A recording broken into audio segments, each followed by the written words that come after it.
Hi, my name's Steve, and this is the 60-second Recollection game board that I'm using for my game show. It plays on YouTube. You can find different episodes online if you search for Ride the Teacups. I can put a link to that description in the YouTube video if you actually go through to the YouTube channel itself.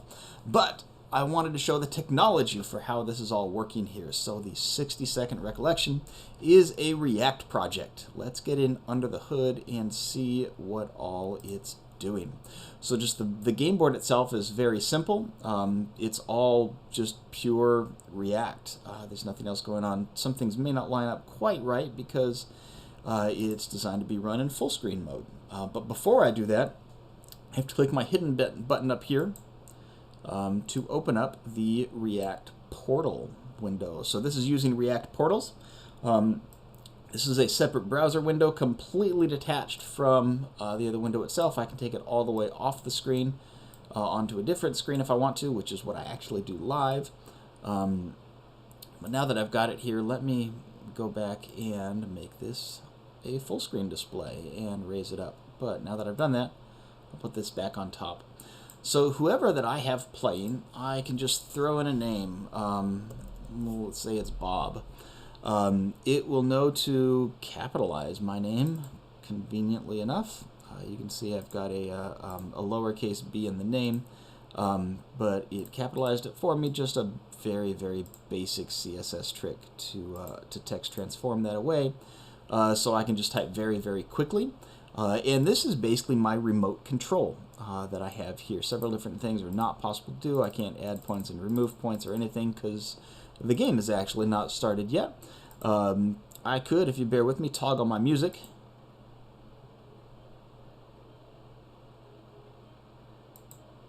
Which just plays around in the background. Also have a few sound effects to play with. And I can do those on the fly at any point.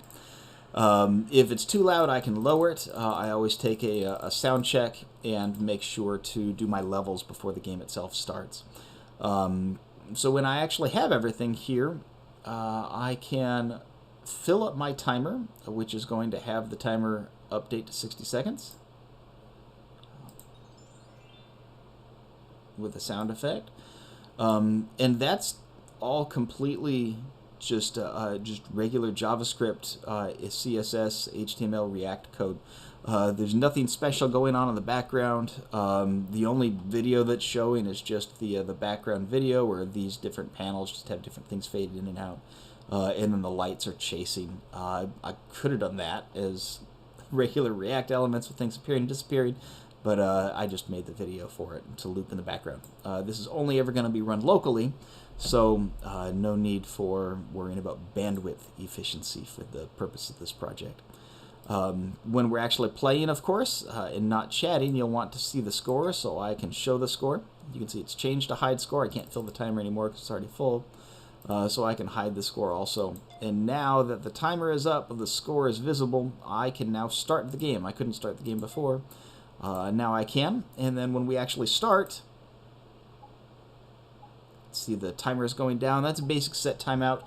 Countdown handled in a stateful component inside of React using hooks. So it's just doing a very basic countdown for me.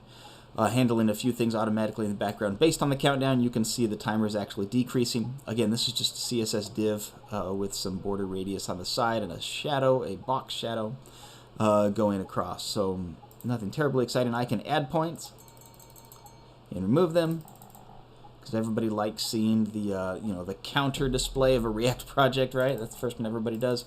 I can't ever go lower than 0 points. I can't obviously go higher.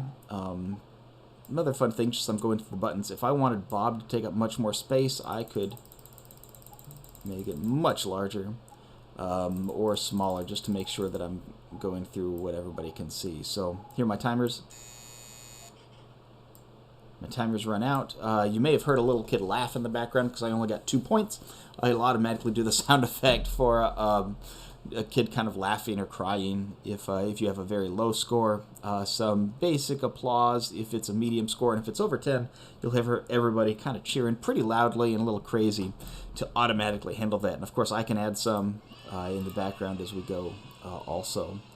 Once that round is over and ready to record, I can hit the start a new round. Oh, before I do that, if they end up getting a point before the timer actually runs out, and I want to give it to them, I can't add a point because the score is over. So if I'm tallying up points, I can make sure that I'm within the buzzer. But if I want to be generous and add a point after the timer ends, I can do that also. And then, of course, I can always take away the point. And then when I'm ready to throw it in their bank, I can start the new round. The fun sound effect, it's added up round 1. It's giving me my total score. It shows me that I am on round 2, that I'm not playing, so very basic status controls for those. A couple just different debugging things. I can show the score, add it after it ends, and then show that. So this is just the running count. This is not calculated in state, it's calculated on the fly. It is obviously very basic addition based on round 1, 2, and 3 state scores.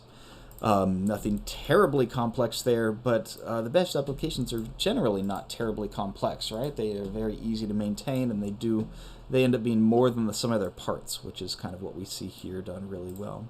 I can also reset the game, set my timer to 10 if I wanted to show off anything, and go all the way down.